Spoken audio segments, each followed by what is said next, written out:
Howdy, guys, and a good Wednesday morning to y'all. Night 7 inside the Big Brother 22 house. This is Cliff Notes from outside the Big Brother house. Hope y'all are doing well. Some conversations going on overnight, but not maybe as much as some of the past nights. So this will be kind of quick. But there were a few key conversations that I want to make sure to highlight to y'all. First of all, from a little bit earlier today, the backyard was closed down. They opened back up later. We'll talk about that. But the backyard was closed. But one of the first ones I was going to point out early evening, Ian and Nicole Franzel upstairs playing backgammon. Ian is worried that they could be in trouble next week. And he says that he thinks they should play in a safety competition. You know, he and Nicole Franzel have that millionaires duo alliance. Thinks that they should play in a safety comp and protect each other in case either one of them wins. I don't think they're at huge risk next week. I wouldn't think so, but he wants to do that. Not playing in a safety comp may make them look too confident about their position, which could be dangerous. But if either one of them wins and they pull the other one off, that may raise a lot of suspicion from everyone else as well, that Ian is protecting Franzel and vice versa. So a little bit risky, but we'll see what happens. A lot of it probably is going to depend on who wins the HOH. So we shall see, but they had the conversation. Kevin is feeling confident that he has the 7 votes that he needs to stay alive in the house. He told Bailey that he still needs to talk to Cody, but he feels like he has the support of Bailey, Davon, Nicole Franzel, Nicole Anthony, Danny, and Enzo. He does fear that Janelle and Kazar, the other two, or the other side, I think he's talking about Janelle and Kazar, are trying to keep Keisha, and I think that's the case. But he has that suspicion, but he's feeling more comfortable that he does have the votes.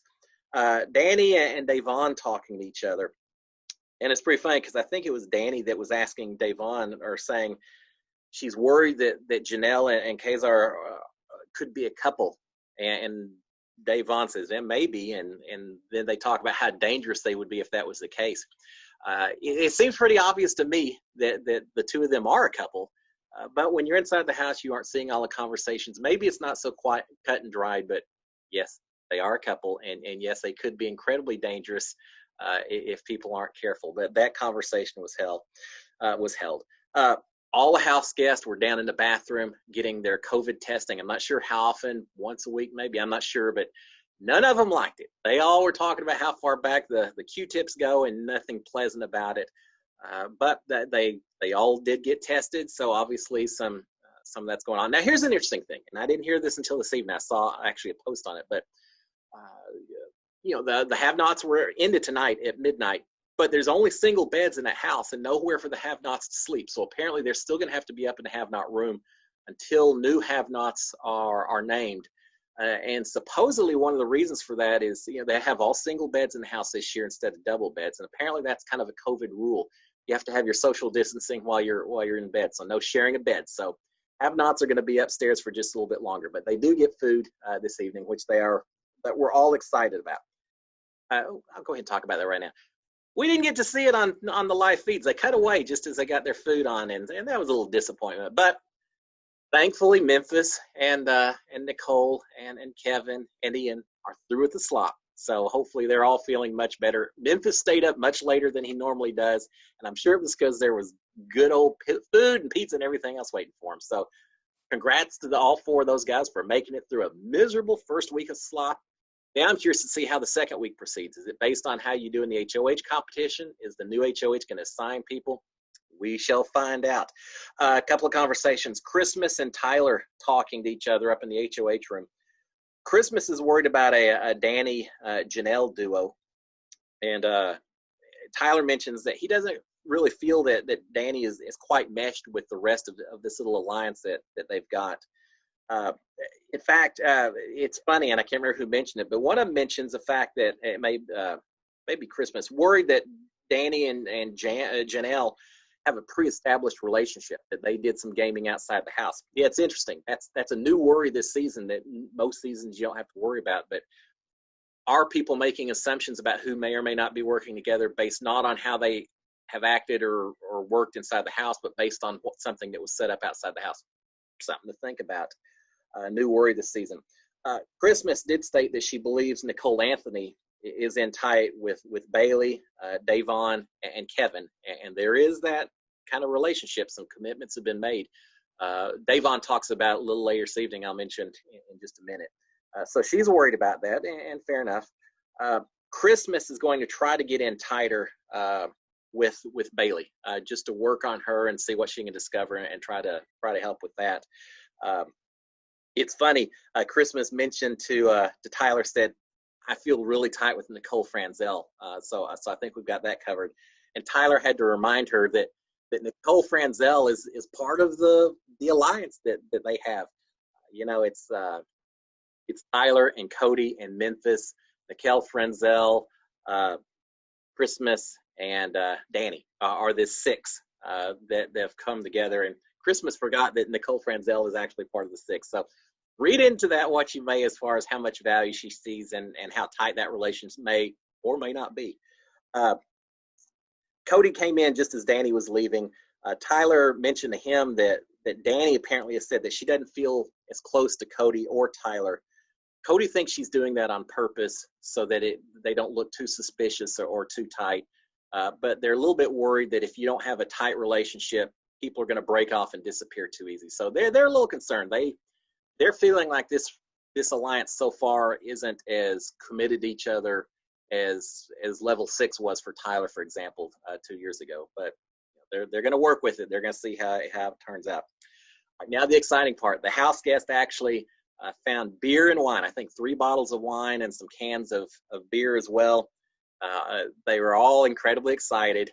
They got Memphis, I think, to split up the wine so everyone would have a fair amount, the same amount. And they all drank their beers and wines before the have-nots were available and able to drink and share. And there's no beer or wine, I don't think, for any of them. It was all consumed before the have-nots got permission.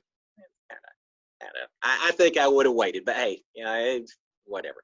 But they did get beer and wine. They were excited about that, even if it wasn't a massive amount of it. And even better, right after that, the backyard opened back up. They were excited. They ran out there and were happy to have the house back, or the backyard back. It is supposed to close up again at 5 o'clock in the morning. So by the time you're seeing this, the backyard's already closed. Last season, we never got the yard on a Tuesday, not really. And it just makes me wonder what's going on in terms of prepping for an HOH competition. If it's held in the backyard, which I assume it will be, and it's HOH, it can't be a hard setup. Suggests to me it may be a competition that involves sitting in the booth, selecting A or B, true or false, watching something on a video screen, answering questions, something along those lines versus an agility or physical or endurance type of competition. I think it's going to be pretty quick setup, pretty quick tear down. So that may give us a little bit of a hint of what kind of HOH competition we've got coming up. If it's a mental competition, someone like Ian wins, that'd be kind of curious. Hey, what's going to happen with that? Janelle, Bailey talking to each other. Janelle says, hey, if either of us gets HOH next week, we should protect the other one. And Bailey said, yeah, I'm on board. Works for me. Sure. Janelle is worried about the other side of the house, not knowing that Bailey and Davon and Cody and Tyler have kind of a group of 4. So lots of little suspicious things going on. So Janelle's worried about the other side of the house, not realizing that she may be talking to someone who could be on the other side of the house. Cody and Kazar are talking. Now, this is kind of a little nerve-wracking for someone who's team Nicole Anthony. Kazar talking to Cody. Cody keeps asking Kazar, who are you going to vote out? And Kazar kind of hem-hawed around, but he eventually mentioned or questioned us. He said, do we want to get out players that are really playing? And I think he was referencing Kevin and maybe Keisha, but I think Kevin's playing a little harder than Keisha is, campaigning-wise at least. But Kazar says, do we really want to get out the players, or do we want to go for the neutral people, i.e. Ian, Nicole Anthony, or Kevin? If these two sides decide to kind of have that ceasefire and not go after the big players and pick off the people in the middle, that could be problematic for someone like a Nicole Anthony. So I want the other side to win. I want the big targets to be taken out early and get that fight going on. But we shall see. The fact Kazar brought that up, seems like he's starting to suggest that may be a possibility. That may happen, but that's a consideration. Again, Kevin thinks he has the votes, but Nicole Anthony told him make sure that she continues to talk to Jan from our season last year, she knows that last second you can still see things change. All it takes is one person who is persuasive enough to the other. So she said, make sure you still talk with Janelle. Don't assume anything. Meanwhile, Nicole has told Kevin she would like to start a 5-person alliance that would consist of her, Kevin, Davon, David, and I don't know who the 5th person was. Maybe Bailey, maybe Ian. I'm not sure. It may be a possibility if they could pull David in. I don't. It may be a little tough, but we'll see. So they're talking about trying to create some alliances with some of the neutral people, and maybe bringing in the Black Girl Magic or David. And David and Davon and Bailey have kind of a trio as well. So maybe they can work some numbers. A couple of last minute things. Christmas and Memphis are talking to each other. They mentioned that Bailey, Davon, and Janelle are all picking up the neutral people, those in the middle that I've referenced before. And to some degree, that's true. Christmas thinks that they need to grab David while they still can and make sure that he gets brought in on the new school side, that side of the house. So they're going to make an effort for that. And then here's maybe the end. And this just happened. Davon, right before she went to bed, went into the lounge room and started talking to the cameras, a little strategy. How come everyone can do it and no one gets overheard except me? I just don't know how to whisper, right? But she had some really interesting things because it's just her to the camera, so I trust what she's saying more than when she's talking to these other people that may or may not be true. She says she likes Keisha. She knows there's a lot of people that wanted her to work with Keisha, but she can't mess up her game just to protect Keisha. That she's not going to do that. And she's not sure that she can work with Janelle either, that the trust isn't quite there yet. She'd like to, but she can't work with her right now. She likes Danny. She hopes that works out, but she's not sure where that's going to go just yet. That's still a work in progress. And remember, Danny said that she was going to be trying to work on Davon a little bit. So, these people are still trying to make connections and get their +1s for their little core alliances that they all have. She mentioned that she's tight with Bailey, which we all know. I think most people in the house are aware of that as well. Although, again, Bailey's tending towards the new school, Davon a little bit towards the old school people, and so they've got a good coverage across the board. I think that's an amazing duo.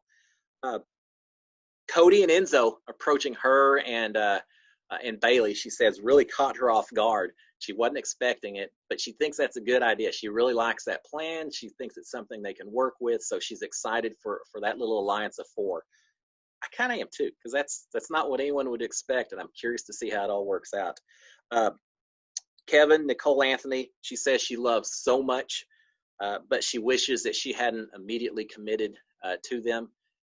My opinion of that is that maybe she wants to work with them, but she's not sure that they have the strength or the numbers to be solid and to really help her game out a lot. And so that tells me they aren't considered her top alliance, and they may be expendable when it comes down to it a little bit further down the road. I don't think she's going to go out of her way to throw them under the bus, but if the time is right and she has to, that's not good for them. She gave a list of the people that she feels most comfortable with. She feels most comfortable with Bailey, then Enzo, then Danny, and then Cody. So again, you've got Enzo and Cody and Bailey and herself, that group of 4 again, and then she's throwing in Danny also. So we're starting to see where her comfort levels lie and who she may actually be working with, as opposed to just lip service that everyone is doing inside the house right now.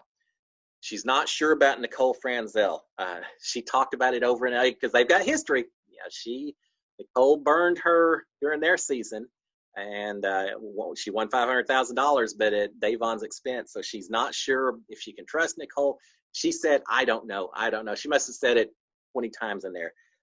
Can she be trusted, or is she going down the same old path again? She's going to get burned just like last time. So Nicole Franzel is definitely a wild card. But again, Bailey, Enzo, Danny, and Cody are who she feels the tightest with in terms of trust. So there you have it, guys. Not nearly as much as last time, but that's to be expected. I expect by tomorrow night you'll have a lot more discussion as people start prepping for who may win HOH and how you cover that. All right, and then the final thing is, again, the backyard is closed once again, so they're going to be trapped inside with the cabin fever. Guys, y'all have a great one. We'll talk to you again tomorrow. SKD 143. Cheers, guys. Have a great one.